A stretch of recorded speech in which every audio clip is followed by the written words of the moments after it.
Hey everyone guys, welcome back to another trailer build. It's going to be a combination.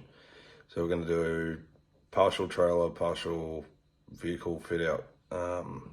So got some new supplies. Obviously we're upgraded the battery in the trailer, so we're going to run that in the vehicle on its own. So vehicle's going to have a secondary battery. Alright, so it's going to be a really simple setup. I'm not going to go DC-DC, we're just going to run a voltage sensitive relay or smart battery isolator with a MIDI fuse. So that'll run that way, either way. So in MIDI fuse, VSR, and then battery box. So the battery box is going to get put in the boot. I'm going to reuse the 110 amp hour AGM that we've had. So that was in the four-wheel drive originally, before built the new tool trailer, and then I transferred it over to the tool trailer. And yeah, obviously we've upgraded batteries for the camper, so that was going to go in the camper, but now we decided to put it in the car because I don't do enough on site of late to warrant having a battery, and even if I do, I've got enough batteries to keep me going all day, so there's no real need to have power in the tool trailer. Alright, so pretty simple. Positive, positive. I haven't tightened these down just yet. Positive, positive, negative, negative. Now, you got two Andersons as well as positive and negative terminal feeds. Now, I'm not sure how I am going to set up in the back of the four-wheel drive just yet, whether I tap into the terminals or run it via an Anderson. So it's a quick disconnect. The option would be that one would be used as a solar input, or I could end up just running the solar input off these terminals. So battery's on. To get the voltage display, you have to press down on the button on the front. As soon as you let it go, it disappears. Got a circuit breaker. The only downside I can find with this battery box, so on this side you've got USB points. Alright, so two USBs as well as a cigarette socket, but they're on the complete opposite side of the voltage display. I mean, for me, I would have had the voltage display on the same side, and there's a blank spot just there. So voltage display with the USB and the SIG socket. Having the on-off on the other side wouldn't have made a difference to me, as well as the circuit breaker. Doesn't really affect what I want to do. So I would have preferred to see the display on the other side, but I mean, for $50, can't really complain.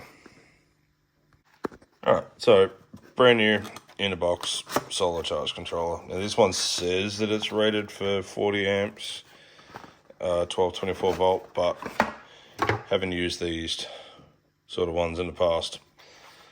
Just because it says it has that doesn't mean that it does. So 50 amps maximum, but obviously we're not going to be running that much solar through this anyway. If anything, we're going to have 110 watt solar on the roof of the four-wheel drive, and possibly a blanket as a secondary solar. So now I just got to work out where I'm going to mount it, whether we mount it there, but then, yeah, so if I mount it there, that's where the strap goes to secure the battery box.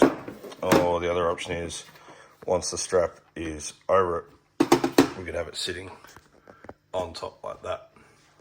Now, provisions for this being that if I could quite easily tap into an Anderson plug, because I could just run a secondary Anderson plug straight off the feed here, which would allow me to plug the fridge straight into this, have it as a low voltage disconnect. Now on the fridge itself, it is controlled by the app that I can actually have a low voltage disconnect. So I can go from, I think it's 12 volts, 11.5 and 10.5 volt cut off. And I usually run at 11.5 anyway. So chances are we'll just run it straight off the other Anderson plug and then have just a secondary off the solar charge controller, if any at all. Alright, so there it is. So battery is in the off position, so that isolates those terminals as well.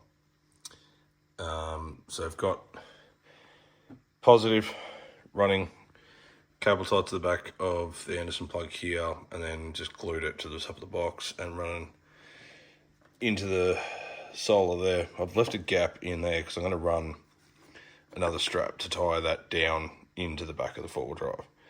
Then we've got the negative running under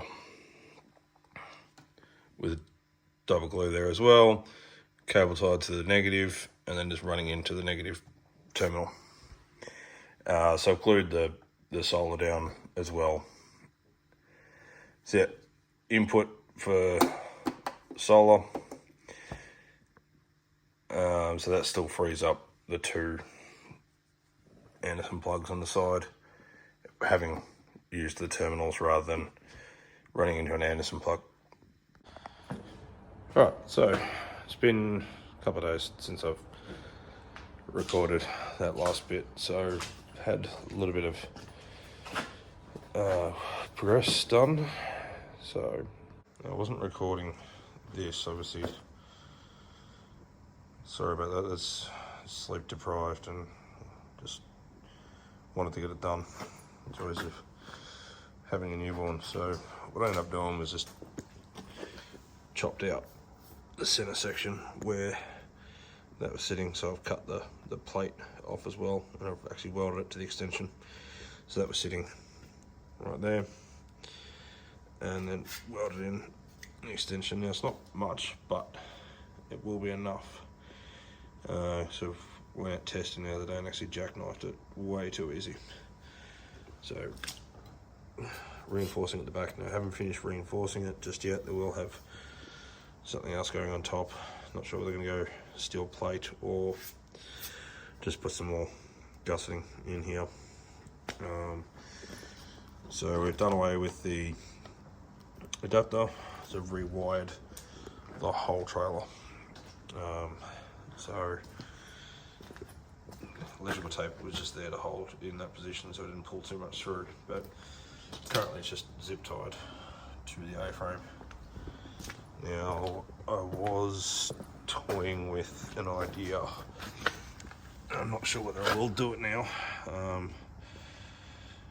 So these are the new LED taillights, again still with the number plate lighting on the side. It has on both sides, but I think I will end up just going a light just above it, or even just to the side of the number plate to yeah, light up the number plate. Now just in behind here, just zip tied together. Now I have kept the reverse wire out because there is plans for that. So up the top here, I think I'm just going to wire up a couple of 4-inch spotlight work light things. So yeah, in the trailer itself, now I was toying with the idea of running, it's a bit dark, I'll wait for the light to adjust. I was toying with the idea of running water tanks underneath the trailer. So currently I've just got them sitting in there, and it's a bit too dark. Oh, that's a bit better. So the idea was going to put the water tanks under. Now I've thought about it and I'm not going to do a lift on it, obviously, because how high the awning and everything is as it is, being so high. I'm trying to keep the weight as low as possible. So I don't think there's enough ground clearance. There probably is, but being inside, they're more secure, a lot safer too. So we'll fabricate a support for that. Now in front of that, we are going to run the drawer.